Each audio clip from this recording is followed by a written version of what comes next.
Good evening, everybody. Welcome along to 2024, the first SportsView program for 2024. And welcome, Joe Waters. Hi, Pat. Hi, Derwynne. Welcome, Derwynne. Hey, Pat. Hey, Joe. Now, there's been a sad news breaking before we came on air, and that's the passing of Franz Beckenbauer. And also, I was saying to Joe before we came on, I had a little note provided for the passing of Mario Zagallo, who was on the wonderful 1958 team and 62 team. And he's a four-time World Cup winner, both as a player and as a coach.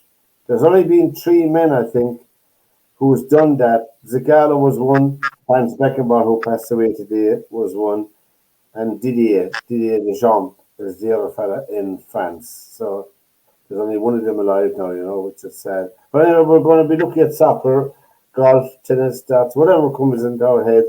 And the FA Cup. I think the FA Cup is beginning to take back some of its luster in the last couple of years that was lost. I think teams are beginning to take it, I think myself, I could be wrong, more seriously now. There seems to be a better buzz about things. Did you find that when you were watching? Did you watch some of the cup matches?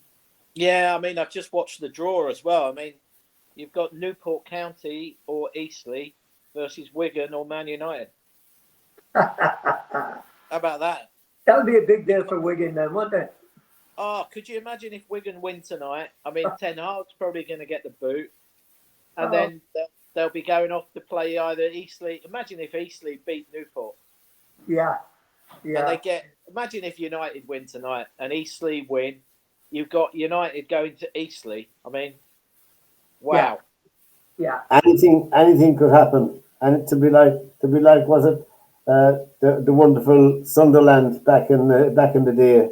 I remember they were 150 to 1 to win the cup. It's funny what you remember about the FA Cup as a kid, isn't it? I always remember Bob Stokoe running onto the pitch in his red tracksuit and his Mac. And his beige Mac. It's just astonishing, all right. That struck a chord with many people that win by Sunderland. Certainly did me anyway, Well, it was a huge deal for Stokoe because Stokoe absolutely despised Don Revie. Yeah. He had no time for him whatsoever. Revie, apparently the story goes that Revie tried to bribe Stokoe in a game that Leeds were needed to win for one reason or another, and Stokoe had never forgiven him. So when Sunderland beat them in the final, obviously Stokoe was made up about it and was over the moon about it. But yeah, there was bad blood between those two. But the interesting thing, you're talking about the draw there, Derwynne.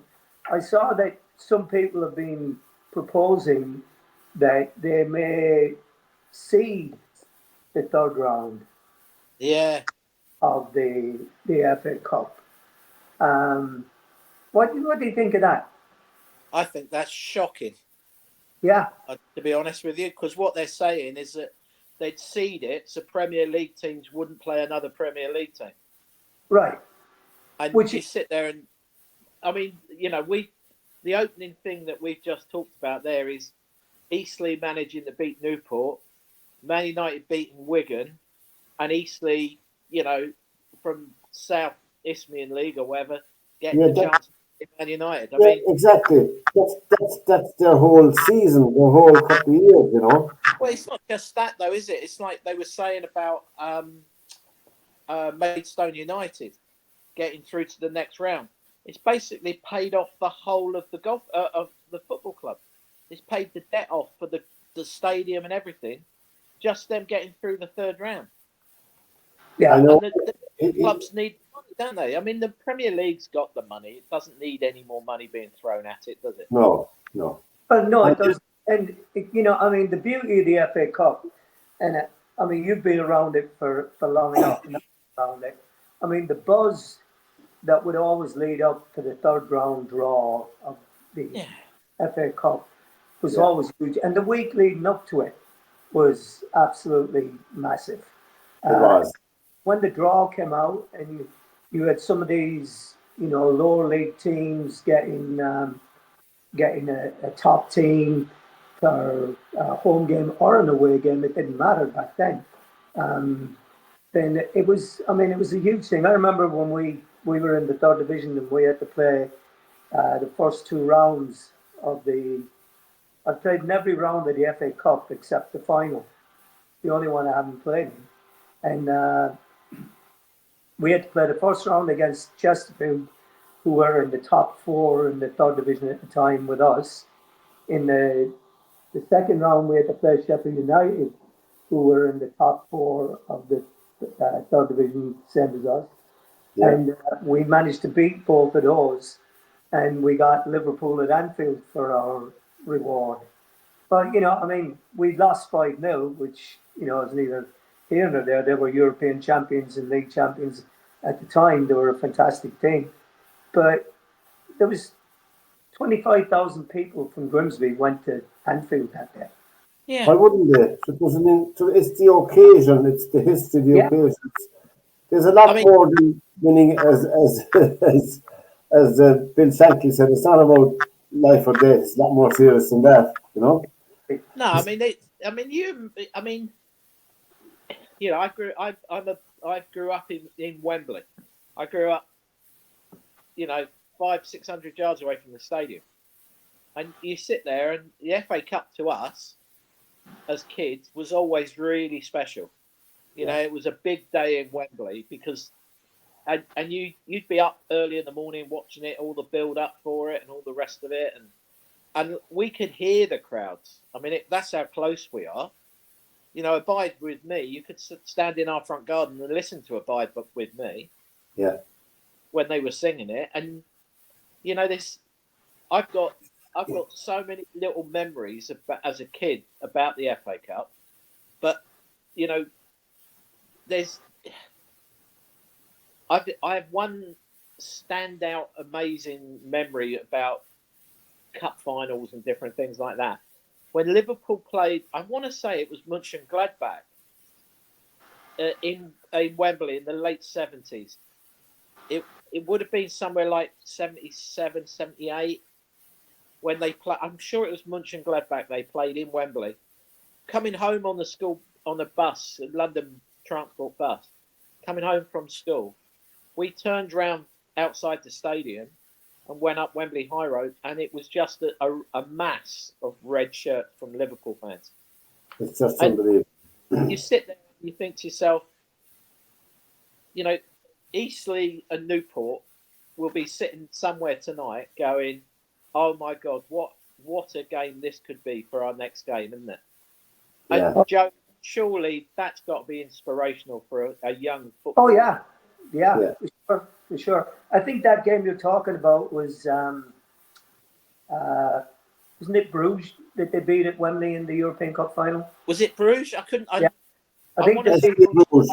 Belgium. I can't remember. They beat Bruges 1-0. Kenny Dalglish scored, right. And then they played. I want to say they played Panathinaikos at Wembley in a European Cup final when the great Puskás was the coach of Panathinaikos, and I think they won that one 4-1. But I think Bruges was the first one that they won that, with Dalglish scoring and then jumping over one of the sides, didn't they? Yeah. And the cup is. And if Man United manage to win tonight against Wigan, are they away at Derwynne? Are they? Yeah, they're away to Newport or Eastleigh. They're playing Wigan as we're on the air tonight, Monday the 8th of January 2024. And if they win, there'll be nine Premiership teams then left in the draw for the fourth round. So the idea, the suggestion of seeding them is just off the wall. I think it shouldn't even be considered, in my opinion. Because I agree. You had yesterday. You had Arsenal, Liverpool. Which is the beauty of it. One of the big one of the two Yeah. big ones. They Favourites, yeah. win the double anymore, and that's the. Well, Liverpool could win the league and cup. They're still going for a treble, really, aren't they, with Europe? They are, yeah. Four, Yeah. aren't they? They are. 4, I think, yeah. Well, the winners on here, Ipswich. We didn't see the draws around here. I didn't get to see the draw. Well, Ipswich, Coventry, Maidstone, Leicester, Newcastle, Blackburn, Brighton, Chelsea, Villa, Fulham, Spurs, Man City, Leeds, Wrexham, West Brom, Liverpool, and probably Man U. They're all the teams that are left in the cup. So take your pick there. There are obvious favourites there. There's another good draw as well. Spurs at home to City. Who? Spurs are at home to Man City. Are they? Oh, excellent. Draw. Yeah. Wrexham got a good draw as well. That's another two clubs, one of which is not going to win the double. Do you know what's really interesting, Joe, is that you're picking up the point that I'm picking up, as in one of the big teams is going to go. Yeah. And, you've got all the big teams saying about being seeded and all the rest of it.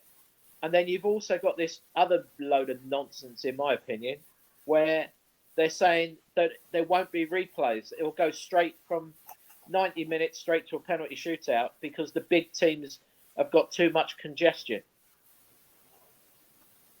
And again, I sit there and I look at it like those little teams, and I'm calling Division 1 clubs now little teams, which is a bit unfair to say that, but they are in reality.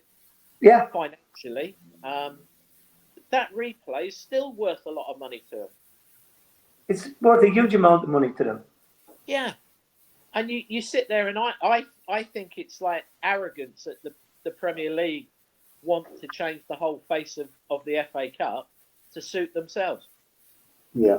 Yeah, that's true. The bubble will burst eventually on the Premier League, won't it?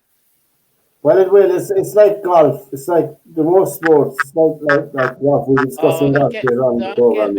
Don't get me on this latest one with the golf. Yeah. I'll be getting off this soapbox in a minute. And we were talking about at the start of the program where the wonderful Franz Beckenbauer. We just got the news before we came on air. Franz Beckenbauer, 1945 to 2024, and he passed away today. Probably he said. He played in the '66 World Cup final, didn't he? Yes, he did. Yeah. He kind of got cancelled out on that. Huh? He had a bad shoulder, didn't he? Yeah, 2 players got cancelled out in that '66 World Cup, really. And he won the World Cup in '74 as a player, and he won it in 1990 as the manager. Yeah. The 1990. That was the World Cup in Italy, Italia '90. Remember? Chris Waddle said something really interesting tonight on Radio 5, driving home from work. So he missed the penalty in that England semi-final. Did? And between leaving England with the World Cup squad and going back to his club, which was Monaco, Beckenbauer got the job at Monaco as the manager. Go where? Yeah, and the first thing apparently Beckenbauer said to Waddle is, "We must start practicing penalties." That's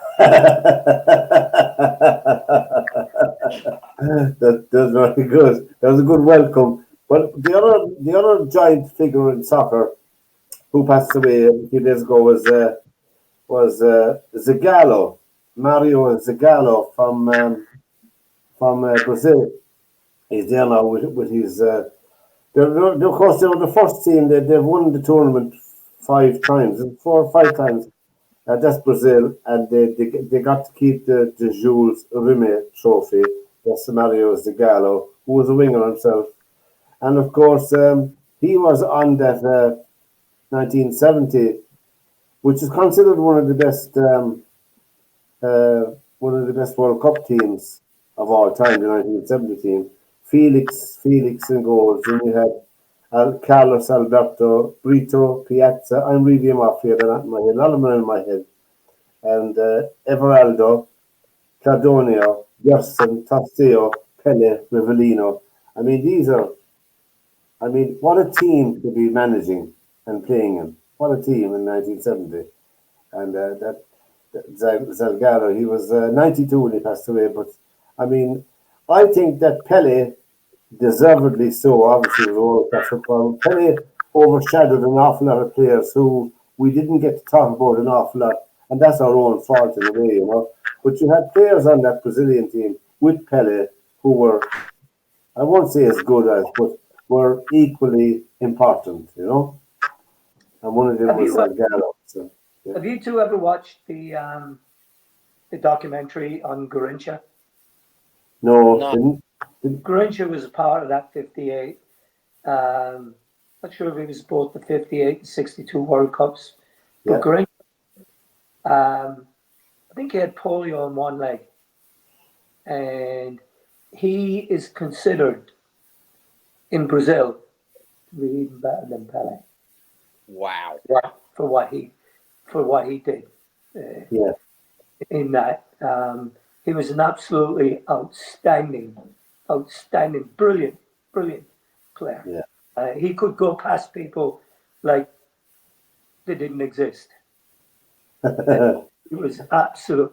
His misfortune was that he fell in love with the drink, and that spoiled him a little bit. He married a girl that was a top pop artist in Brazil at the time, and I'm not sure if they're married or they just lived together and they finished, but she tried all sorts to get him through programs to get him off the drink and what have you. And, he was buried in an unmarked grave for the longest time. Go away. Wow. Yeah. Yeah. Go away. That's sad. That's sad. That's They sad to see. exhumed the body and put him in a proper place where people still visit to this very day. I'm not surprised because I'd forgotten him till you went to him as well to go into, yeah. But they missed out in '66 Brazil. I mean, they could conceivably have won 4 World Cups in a row: 58, 62, 66. England won it, and 1970 Brazil came back and won it. You know, which was a fantastic In, testament to them. in '66, didn't they basically just get kicked to bits? They got kicked out of the tournament. Was it? Yeah, they got. Did they have? Was it South Korea that kicked them to? Yeah, I'm sure it was. Did up the Korea good. The played four, a bit good, the 4 of those players in the first half of that match. If I remember seeing it black and white. Yeah, the first World Cup I saw in colour was in 1971. We were all black and white up to then. But I think that 4 players got fairly seriously injured. That's nearly half the team Oh in the yeah. first half. In the first half, yeah. I mean, It was just a pure good. tuggery. Just pure tuggery. Yeah. Oh yeah, it was, and it was the only way that they could do them. And didn't they do the same with Brazil and Portugal in the same group? You say on Portugal, yeah. But they're in the same group as South Korea, and Eusebio got lumps kicked out of him as well. He did, yeah. Yeah. He did.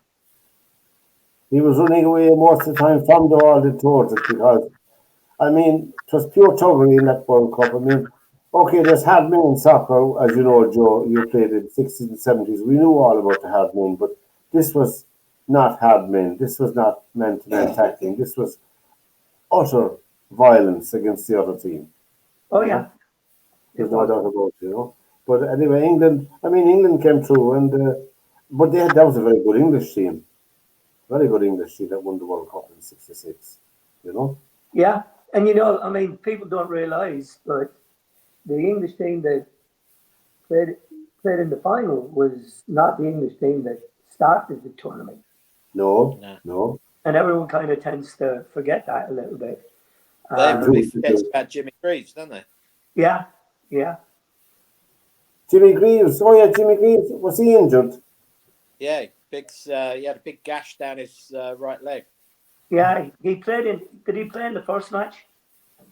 Yeah, I think he played in the group matches. Yeah. and then I think he got. I can't remember what team it was, but they basically just he had a massive 3-4 inch gash down his right shin.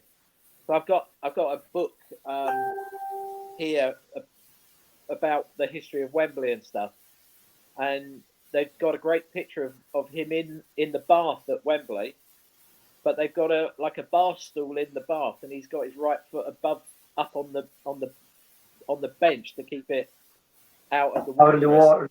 And the gash on it must be it's easily three inches long.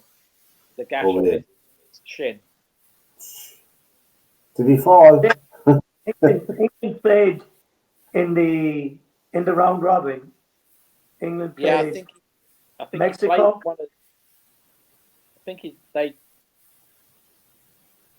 He definitely played in the 0-0 draw, the first opening match. And that was against Uruguay? I want to say it was Uruguay. He didn't play against Argentina in that. No, because he got injured. He got injured the game before. Yeah. Because Jeff Hurst came in. Yeah. Was it Hurst that scored the goal in that game? Can't remember now. Can't remember that now. Was it Hurst or Charlton? I don't know. I'll have to think about that one. Yeah. Sports Use the program here on the media TV. Tell all your friends about us. I think it was Bobby Charlton.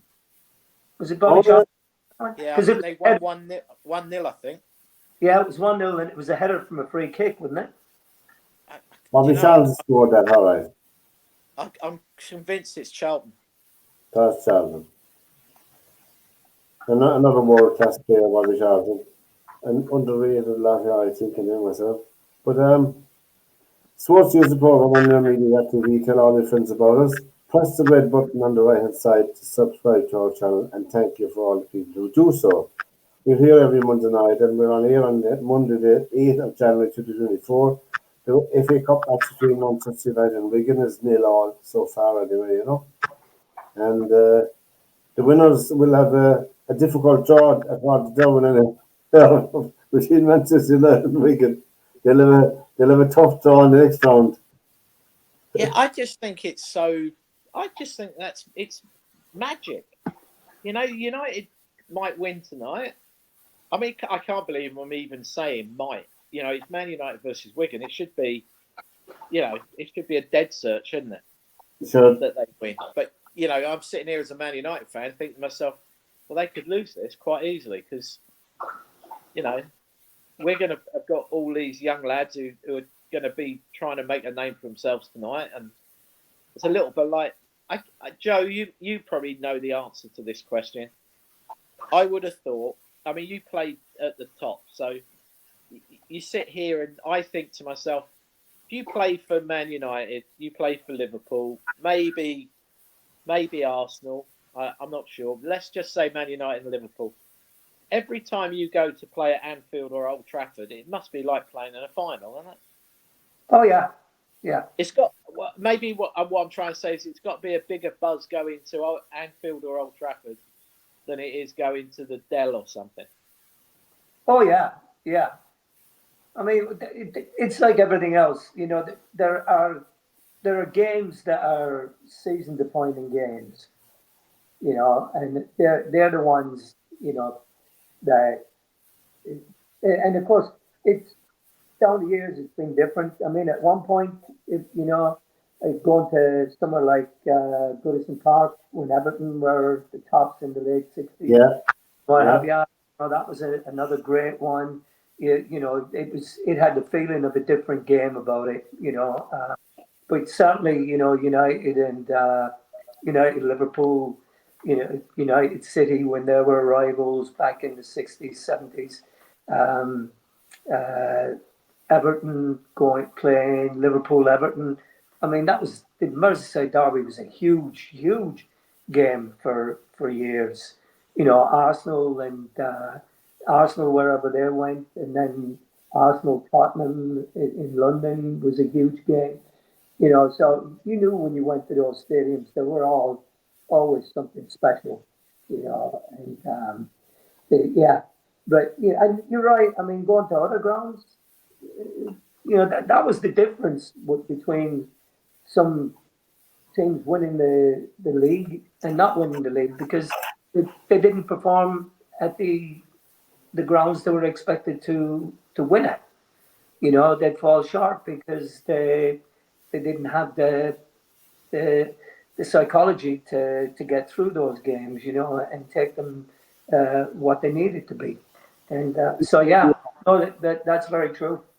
Before I forget it, Joe, I think a player you knew or you might have met, Maya Dinnehy, while we Yeah, were off. We didn't do a program for a few weeks. Maya Dinnehy, he was the first soccer player to score a hat trick in the FAI Cup. Since we're talking about the cup, that's Maya Dinnehy. He was born in Granabraher in the north side of Cork City, a well-known. Cork is well known for footballers anyway, But Maya was a natural, Maya Dinnehy, yes, he was. and Cork, there was a huge resurgence in soccer in Cork City in the middle '60s, right up to the end of the 1970s. It became more of a semi-professional game rather than a purely amateur game. Maya Dinnehy was playing with I forget his Parkville. I forget the club he was playing with, a junior club, and he went down one day to see the Cork Hibernians reserve team play another friendly down the Mardike, and they were short a few players, Cork Hibernians, and nearly everybody knew everybody junior player, and they put on Maya Dinnehy was asked to tag out for them, and sure he blew them away with his talent, and Cork Hibernians signed Maya Dinnehy. That is now the unfortunate thing about Maya Dinnehy outside the chip shop in the early 2000s. He was he was assaulted by a drunk outside a fish and chip shop in north side the city, the poor man. And he never ever fully recovered from it. He was in a coma for a couple of days. He was in rehab then, and he never really got back all his functions, for the want of a better word. It's just so sad. And he was an inoffensive, a gentleman he was really. For people who knew Maya Dinnehy. He played with the Willen Cork Hibernians team, who, when they reached the European Cup that time, it was an open draw. So, I mean, they could have anybody. As you're talking about Borussia Mönchengladbach, I saw them playing in '72 in Flower Lodge against Cork Hibernians. And I was in the army at the time, and one of my fellows I was in the army was Joe Grady, who was a goalkeeper for Cork Hibs. Joe's a big, tall guy. But that night, I'm afraid, Horst Rubesch, the West German international, scored from the halfway line. I know I'm laughing because I can still see the goal, against Cork Hibernians. But great times. But Maya Dinnehy scored a hat trick in that cup final, and he played with Nottingham Forest, Walsall, Bristol Rovers, Cork United, Waterford, Limerick, and he finished his career in professional soccer in 1985 against Newcastle West. Joe, they were admitted into the league at the time, the League of Ireland. Newcastle West, the League of Ireland team out there. So he was he won 11 caps for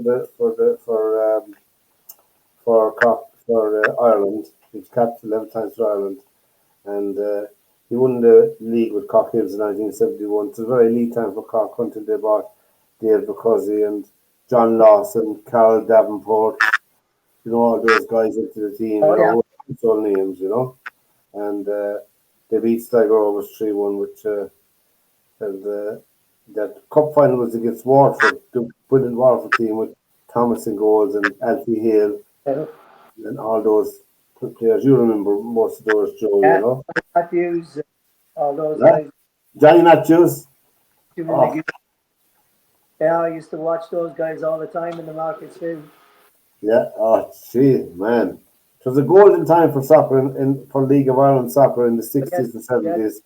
And we got to see it. We got to see it every second Sunday down at Flower Lodge or down at Turner's Cross with Cork yeah, Celtic. Dave Bucuzzi Dave Bucozine was the manager of Cocktails, and Alex Ludzik was a goals for Celtic. I think he went to Waterford after that. Yeah.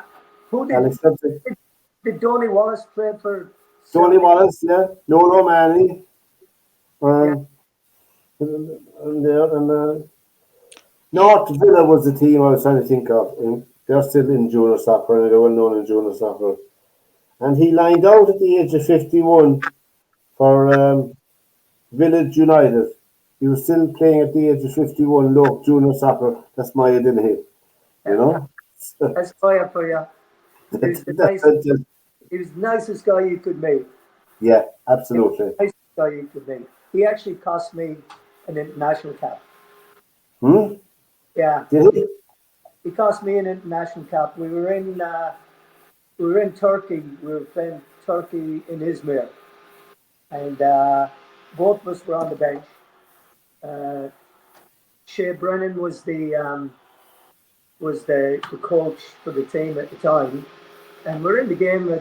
I think Jimmy Holmes was on the bench for us as well, and I remember the game for a couple of reasons.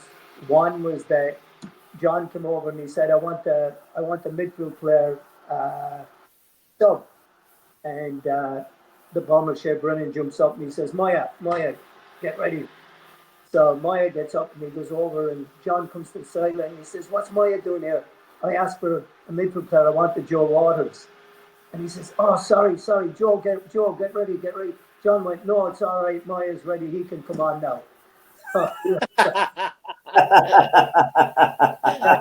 I missed out international cap. So, Yeah. we were talking about it afterwards and laughing about it, because at the time I was at Leicester, and Yeah. I was getting 650 quid for an international cap, Yeah. which was a huge amount of money back then. Oh, there's a nice reward. Yeah, and I says to Maya after the game, I said, you so and so, whatever it was, and I said, "You just cost me 650 quid tonight." And he said, and I told him, and he started laughing. So he went over and he told Jersey. And Jersey says to me, he says, "Why didn't you tell me?" He said, "I'd have got you on." And I said, "I don't want to get an international cap for making money. I want to get an international cap because I deserve it." Well, Well, there's always that in the back of your mind about it. that night we were losing 1-0 in Izmir, and there was a huge crowd. I don't know if you've ever been to Izmir, but beautiful place.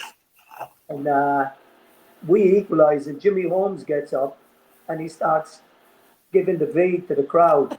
A bad mistake. You certainly don't do that over in Turkey, anyway. You know those little liquor bottles, glass little liquor bottles?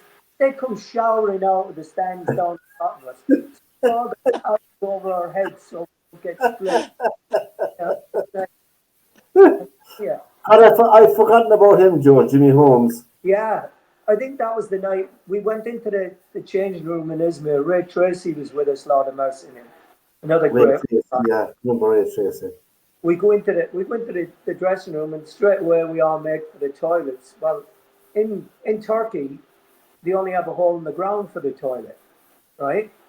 So as we go in, we see this big rat in the toilet area, and it goes the hole in the ground. Tracy wouldn't go anywhere near the toilet. He wouldn't go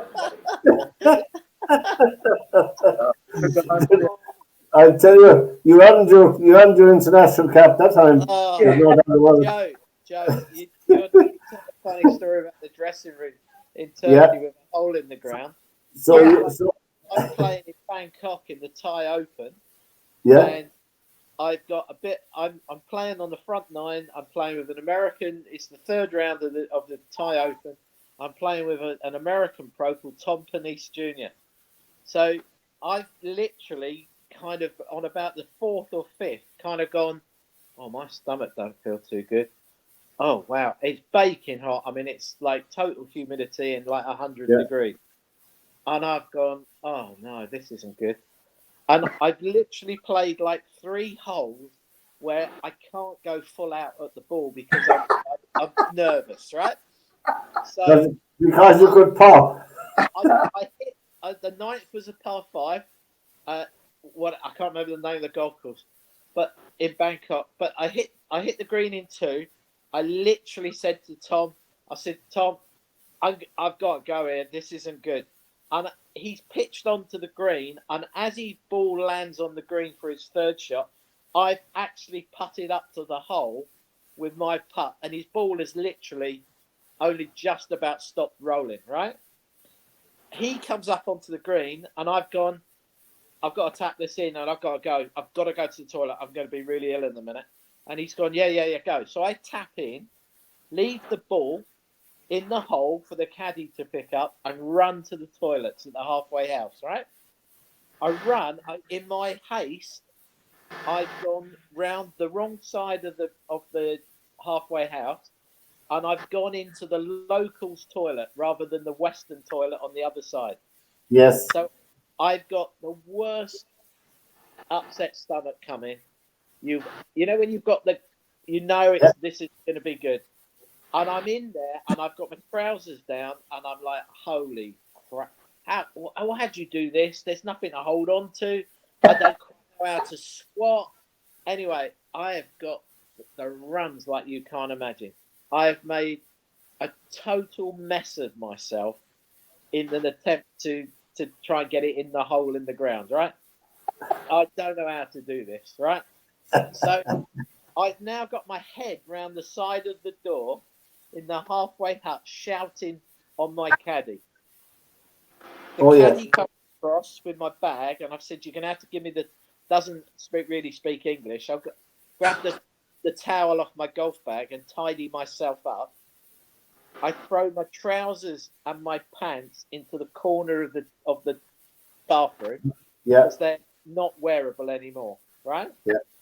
I've then grabbed Gore-Tex waterproof trousers. Now I'm talking late 80s, early 90s. These Gore-Tex waterproof trousers were like 1.5 inches thick, right? Yeah. 100 degrees and total humidity. I played a back 9 wearing these trousers and basically dehydrating like you can't imagine. And every time I see Tom Panisse now, I will see him in a couple of weeks in Orlando, and we've got to be 50 yards away in the car park. And he starts laughing, and I start laughing, and whoever's with each other, they have no idea why we're laughing, and we never talk about it. But you sort of hug each other or shake hands, whatever, and he literally starts laughing, and he goes, "I still remember those waterproof trousers." There you go. Appropriately enough. But you saying about a hole in the ground, I have By the no way, idea how to do it. Man United have gone 1-0 up. Zalat scored. They're 1-0 up. Man They've United. got lucky as well because I've got it on the TV. And United are 1-0 up. Yeah, but Wigan, to be honest, has probably edged the first 25 minutes. Well, SportsView is the program on nearmedia.tv. Tell all your friends about us and press the red button on the right hand side. And we're just going to touch golf. The first PGA tournament of the year was played during the weekend, and in Hawaii, and it was won by Chris Kirk. But the thing I want to ask you, Derwynne, is he was, to me, an astonishing 29 under. 29 under. I mean, the golf course they use there, Pat, is a resort golf course. 29 under. No, but it wouldn't have any rough, and it's not a proper championship golf course. It's a golf course. Basically, that event is the if you like, it's the loosener for the one that's coming this week. Well, but Derwynne, what's disquieting to me, there's been a lot of slagging, and we're not getting into here about live golf and the money. Now, this tournament, there was $20 million for this tournament in what you call a part-time golf course for part-timers. and 3.6 million to the winner, and 700 points against the the Order of Merit. Yeah. the All-American. And he was 29 under. Now, we had an Irishman in the field as well, Seamus Paul from Waterford. He finished, in my opinion, at minus 12, but he was nowhere in the field. Even though he played minus 12, which is a decent score, 371s and a 67, he got $58,000. I think he finished around 50th, but 3.6 million to the winner. And really and truly, I don't even know. I mean, you had decent golfers in the field. You have Gordon Speed, Scotty Scheffler, Alexander Schauffele. You had quite a few decent golfers. And Ricky Fowler has said that he's not joining Live Golf, even though there's huge rumours around him. you know? Yeah, I don't believe that for 1 minute. Now, John Ram has gone to Live Golf, as you know, Derwynne, and they're starting next month, aren't they, in February? Yeah. Yeah, I mean, the rumour mill is that there's about another 4 that's coming across from the PGA Tour. And there was a big hullabaloo made about the talks back there in last September now, or October. Yeah, and they've been deferred and moved on and postponed, and you're still negotiating because that you've got. In reality, you've got the whole of the US Tour membership now kicking off about Moynihan, the commissioner, because they're now understanding the negotiations that went on behind their backs, that they had no say in it. They also now have read and seen the facts of the fact that he was getting 200 odd million for negotiating the deal, and you've now got you've got McIlroy now saying that Live Golf is now good for golf. Yeah. What does that tell you that the train of thought that must be running? Well, McIlroy apparently, I was reading, McIlroy was offered $500 million. $500 million. I mean, just eye-watering stuff, lads. $500 million to go over to Live. Well, it would not shock me if he did disappear to Live. If who? McIlroy. Oh, I totally agree. Just by reading what he's been and reading he's been between the lines. He's been bad mouthing. He's now turned the complete U-turn on Live Golf. That it's now good for golf. It can coincide with Coexist, yeah. But Derwynne, stuff. Didn't John Ram say that he'd never join Live as well? Remember? Yeah, I think the trouble with it in the very beginning, they were being sent out as sound bites by the PGA Tour of America to say things that were basically back up the story. And if you look at the way it's all unfolded, Moynihan was prepping Woods, McIlroy, Rahm, all the top 10 probably to be slag this thing off like there's no tomorrow. And then look in the background what he was doing. He was trying to get into bed with the Saudis. The money. Yeah, and it was as if, look, I've brought all this back together and, I've smoothed all the waters out and it's all going to be great now and all the rest of it. But now the players are suddenly standing there going, okay, so you created these special events where there's more prize money. Where did that money come from? Why weren't we doing that before? As a membership-run organisation, it's not run by Moynihan. He listens to what the membership says. But the membership now is now realising that there was loads of things happening that they had no idea about. That's right. And what do you think will happen in the end? I think Moynihan will get the sack. Yeah, but what about the OWGR, the ranking points for the Live Golf tournaments? The Order of Merit stuff. I think that will. I actually think that before you know it, Live will be wrapped up into the PGA Tour of America, and it will be run like a separate special events section, if you like. And before you know it, you'll have your McElroys and your Jordan Spieths and your Thomases.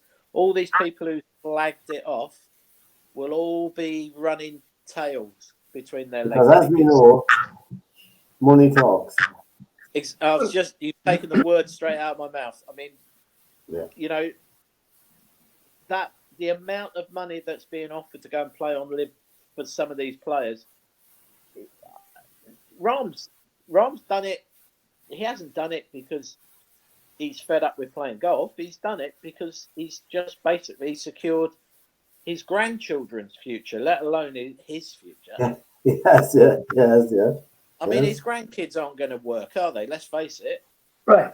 And I mean, everyone deserves to be able to do that. You have the right to do it, don't it, Joe? Yeah. Joe, I mean, I'm a golf pro. You're a pro footballer. Yeah. I'm reading today where go and play golf on the 25 and you'll get 100 million. I'll go and play golf on the 25 tomorrow. Yeah.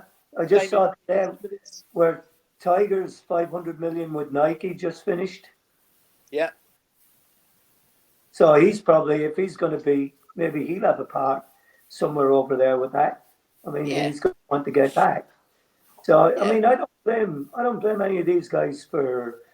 People forget.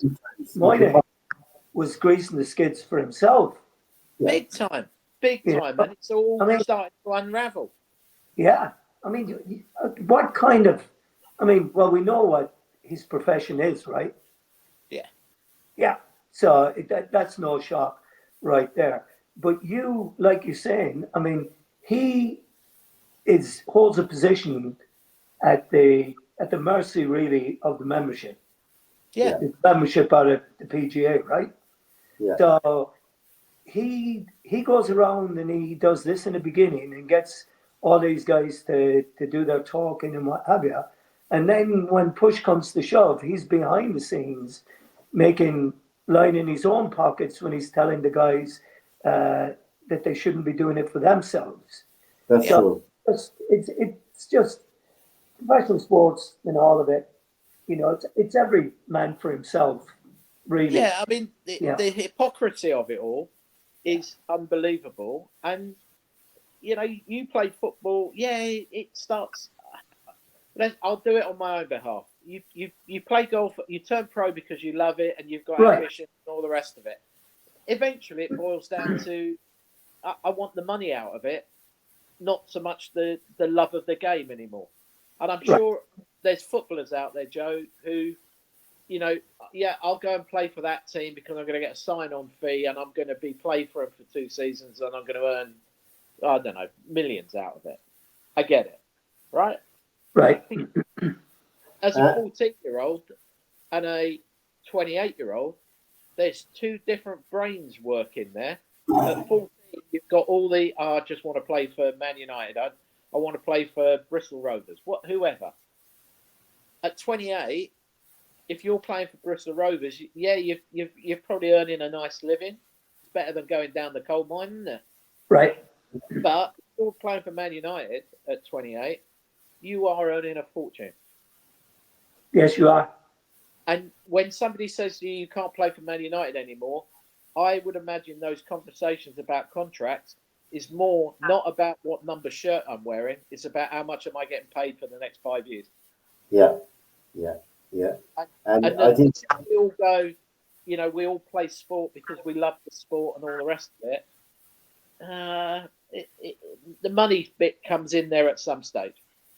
well, they're professional. Any professional sports person knows, or should know, or be aware of. There's a limit to your career. Nobody can legislate a plan for a serious injury, but there is a limit for your career. And the career of soccer players seem to be getting shorter and shorter. From when I was playing, it was common enough to have a 38, a 49, and a 40-year-old on the top teams like Milan and all that in European Cups. But you don't see that anymore. You know? People are called veteran players now at the age of 29 or 30, you know.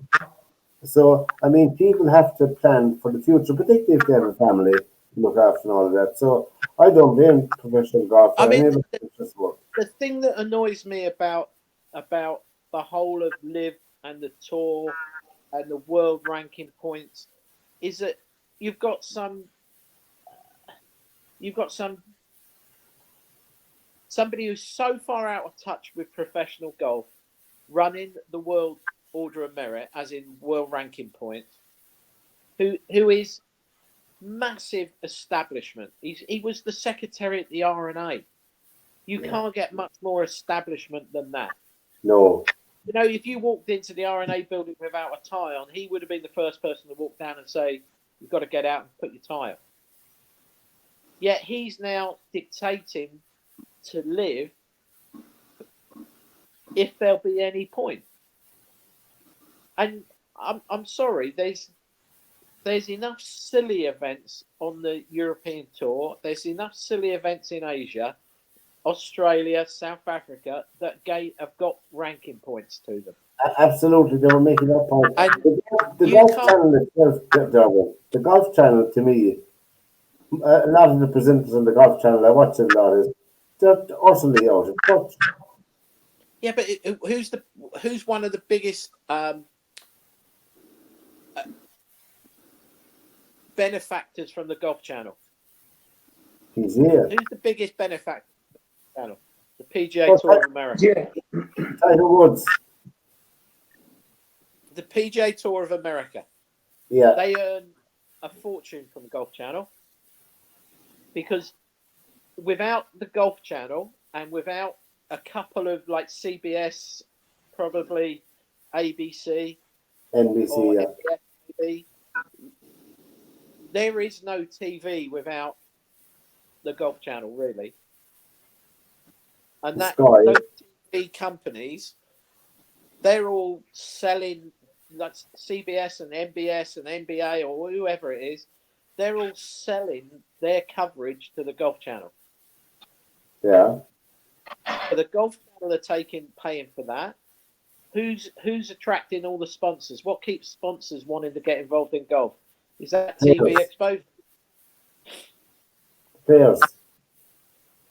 It's the TV exposure is what they advertise. They advertise. Yeah. It's advertising. But Golf Channel, you know, again, you've just said you've got loads of ex-players commentating and different things like that. I don't get Brandel Chambly at all. I don't understand what that's all about. It's like he's not the Roy Keane of golf, is he? Because Roy Keane actually speaks sensible, basically criticism, isn't it? Yeah. He just wants to stir things up by saying something that's a bit controversial that somebody will pick up on and have a go back about, isn't it? That's true. Now, SportsView, we have a couple of minutes left. The first Grand Slam of tennis is beginning next Saturday. It's the Australian Open, and it'll be the first time since 1999 that there'll be no Nadal and no Federer participating in the men's side of the draw. I note that Coco Gauff won the warm-up tournament for the Australian Open. She's playing extremely well. She seems to have gone up another level since she won the US Open, and I think she'll be one of the strong favourites, along with Rybakina, who won another warm-up tournament in the tournament, and probably Swiatek from Poland. So they're my three players for the women's: Coco Gauff, Elena Rybakina, and Iga Swiatek. That's it. They're the three favourites of the women. On the men's side, to me, there's only one player to win the Australian Open in the men's, and that's our friend from Serbia, Novak Djokovic, if he stays fit, you know. And the rest of them, Gregor Dimitrov, who's 32 years of age now, he won his first tournament in 60 years when he beat Rune, an up-and-coming Rune, in the warm-up tournament there, and 7-6, 6-4 in the final. He's playing very well, good tennis, but I don't know really the same back as all them lads, but anyway, don't. And we have to mention 3.7 million people watched the Battle of the Two Lukes in the World Darts final, lads. I watched it myself, I must admit. The two Lukes, Luke Humphreys and Luke Littler, 16 years of age. He was beaten 7-4. He went 4-2 up. He missed double two to go 5-2. I don't know if you're watching the final, but he didn't win. He didn't win a leg set after that. Littler won the next 5 legs in a row to win 7-4. He won £500,000 sterling, 500,000. So Joe, if you're taking your grandson down to rugby practice or soccer practice, take him down to the pub instead and give him a set of darts. Yeah. That Luke Littler doesn't look 16 though, does it? Yeah. I saw a good one today. Fellas going, he said, when my kids were little, he said, I take them to soccer practice and rugby practice in the pouring rain. I went through ballerina class. I went through judo. I went through this. Luke Littler's father took him down the pub. Yeah. Here. But Joe quickly, and he won £200,000 sterling for his troubles. But it was a fantastic tournament, Yeah, and it was a great story. The one I love about it is that I think he was playing in the final, and he lost track of what he needed, and he turned to the guy at the side of the board, the referee or whatever he was. Yeah, the counter. Yeah, what do I need? You're in the World Cup. You're in the World Final. During one of the matches, Joe, the commentators on Sky, I think it was one of them. They're both John Part and the other one. They both won the World Championships and stuff, and they were laughing because they thought he was taking the mickey out of Barneveld. Because at one point he went double to get to another double. Yes. It was like, he's now doing exhibition stuff. He is, yeah. John Park was like, I don't think that's going to go down too well with Raymond Barneveld, right? No. But he's doing exhibition stuff. It was something silly, like, Oh, yeah. 16, double 16, We've seen down through the years a lot of prodigies in different sports, and hopefully he'll stay level-headed and make progress in the sport he's in. Well, we saw Ronnie O'Sullivan winning at 16 years of age, so Ronnie did fulfil his ambition. We saw, do you remember your Man United, as you there, Derwynne, that burst on the scene in United at 16 or 17, Norman Whiteside. Norman Whiteside, yeah. Remember? Oh, yeah. That goal he scored at Wembley in the replay, wasn't it? Yeah. Was it a replay cup final or the real final? I think was it against Everton? Yeah, it was the real final, wasn't it? Yeah, it was the final, yeah. I think he put it from the right hand side onto his left foot and bent it in. Yeah. Yeah, 1-1 now. Was your man on that team from Wales? Was it Thomas? Mickey Thomas? No, Thomas. Was he? Thomas was his name, was he? For who? Michael Thomas, was it? No. Yeah, Mickey Thomas. Mickey Thomas? No, he wouldn't have been Mickey on Thomas that side. played for Arsenal, didn't he? I thought he played for United. No, Mickey Thomas played for Wrexham. He played for. Wrexham are still in the cup, aren't they? Yeah. Leicester City are still in the cup. Yes. And we wish Leicester City lads the very best in the cup. There's no doubt about it. And before we leave you with this, we finish off with the glory of the cup. And Leicester City, we wish them all the best. I hope I can find out. I'm just scrolling down to find the clip. And the glory days of Leicester City. So from Derwynne Honan, from Joe Waters, and from myself, lads, so we meet again. It's been a blast. Take care. Good sporting for the rest of the week, and we'll see you all again next Monday. Bye-bye. See you, boys. Waters